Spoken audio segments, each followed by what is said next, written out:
आज मैं फिर आपके लिए एक नई कहानी के साथ आई हूँ।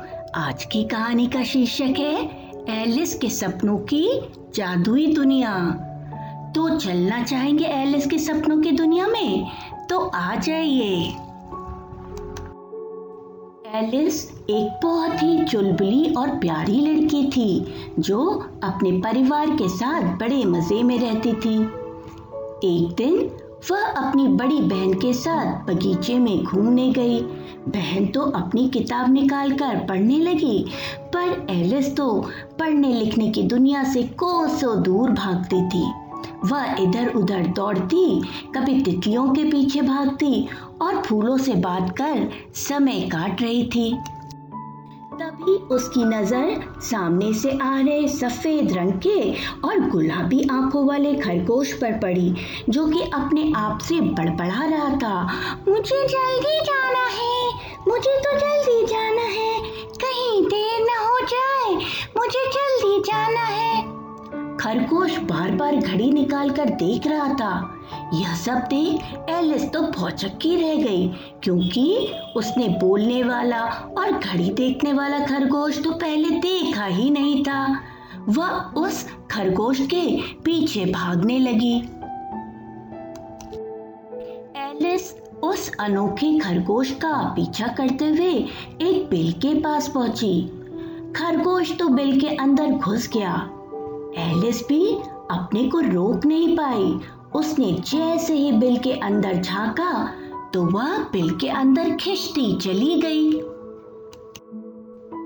नीचे और नीचे ऐसा लग रहा था मानो वह किसी गहरे कुएं में नीचे की ओर गिरती जा रही हो। वह तो एक सुरंग सी थी जिसके चारों ओर कुछ चीजें घूम रही थी, जैसे खिलौने, कुर्सी, किताब, केक और बॉल भी। यह सब उसके लिए कुछ नया सा था। एलिस को तो अब डर लगने लगा था। सुरंग के खत्म होते ही वह एक कमरे में पहुंच गई, जिसके चारों ओर छोटे छोटे दरवाजे थे। तभी वही खरगोश फिर से उसे दिखाई दिया। जितनी फुर्ती से वह आया, उतनी ही फुर्ती से सामने के दरवाजे से गायब हो गया। तभी एलिस की नजर वहां रखी एक मेज पर पड़ी, जिसमें एक सोने की चाबी और रस से भरी कांच की बोतल रखी थी। एलिस ने मेज से चाबी उठाई और रस की बोतल भी। एलिस का भी मन खरगोश के पीछे दरवाजे के बाहर जाने को हुआ, पर उसका कद तो बड़ा था। दरवाजे से निकलना बड़ा मुश्किल था। इसी बीच एलिस को जोरों की प्यास लगने लगी।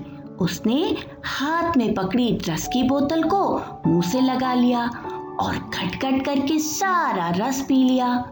पर यह क्या, जैसे ही उसने रस पिया उसका कद तो छोटा हो गया।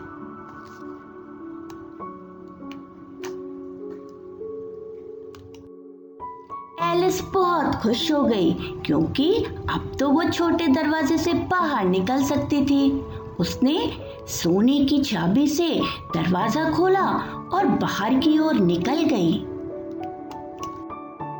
दरवाजे के बाहर निकलते ही वह एक बहुत ही सुंदर बगीचे में पहुंची, जिसमें रंग बिरंगे फूल लगे थे और इधर उधर तितलियां मंडरा रही थी। यह सब देखकर एलिस तो खुशी से नाचने लगी। तभी फिर उसकी मुलाकात उसी खरगोश से होती है। खरगोश एलिस से कहता है, जाओ वापस कमरे में जाओ और मेरे दस्ताने और पंखा ले आओ। एलिस खरगोश की बात नहीं टाल पाती है और सामान लेने कमरे में आ जाती है।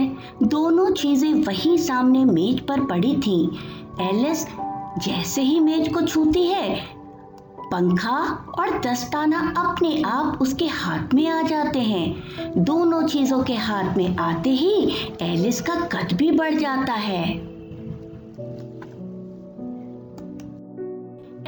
फिर से परेशान हो गई कि इस बड़े कद से अब वह दरवाजे से कैसे बाहर निकलेगी।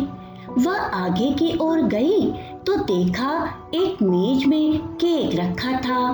भूख लगने के कारण उसने केक का टुकड़ा खा लिया और जैसे ही उसने केक खाया उसका आकार फिर से छोटा हो गया। अब तो वह इस छोटे कद से दरवाजे से बाहर निकली और बागीचे में फिर से आ गई। एलिस बगीचे में तो वापस आ गई, पर जल्दबाजी में दस्ताना और पंखा वहीं भूल आई। थोड़ा आगे बढ़ने पर उसका आकार फिर से बढ़ गया। अब तो एलिस बहुत परेशान हो गई। वह अपने आप से बड़बड़ाने लगी, हे भगवान, ये मेरे साथ क्या हो रहा है? कभी मैं छोटी होती हूँ और कभी बड़ी हो जाती हूँ। मुझे अपना पुराना कद वापस चाहिए। मुझे घर जाना है। मेरी मदद करो, कोई तो मेरी मदद करो। वहीं पास में एक मशरूम के ऊपर कीड़ा बैठा था जो कि एलिस की बात सुन रहा था। वह बोला, तुम मशरूम खा लो। मशरूम खाकर तुम अपने कद में वापस आ जाओगी। एलिस को कीड़े की बात अच्छी लगी। उसने जैसे ही मशरूम का एक टुकड़ा खाया उसका कद छोटा हो गया। अब तो वह फिर से खुश हो गई। काफी देर से यह सब एक बिल्ली देख रही थी जो कि पेड़ के ऊपर बैठी हुई थी। वह एलिस से बोली, क्यों परेशान हो लड़की, क्या चाहिए? एलिस बोली, मुझे घर जाना है।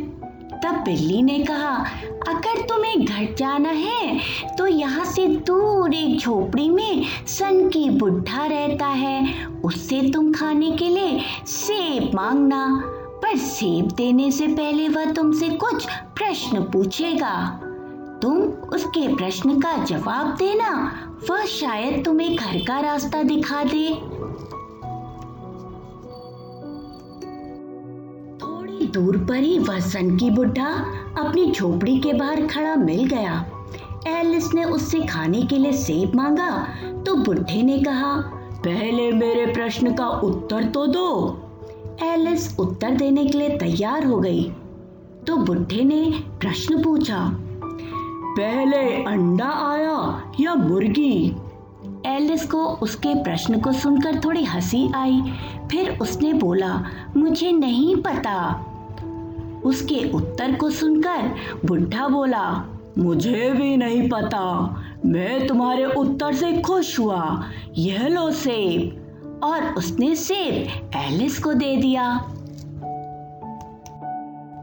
एलिस खुशी खुशी सेब लेकर आगे बढ़ गई। जैसे ही उसने सेब को मुंह में डाला वह तो गायब हो गया और सेब के गायब होते ही एलिस भी गायब हो गई। वह तो अपनी दीदी की गोद में सो रही थी। दीदी उसे उठा रही थी, एलिस उठो, एलिस, एलिस देर हो गई है, उठ जाओ, घर जाना है। एलिस हड़बड़ाहट में उठी। तब उसे समझ में आया वह तो सपना देख रही थी। उसने अपने सपने की सारी बातें दीदी को सुनाई और दीदी जोर जोर से हंसने लगी।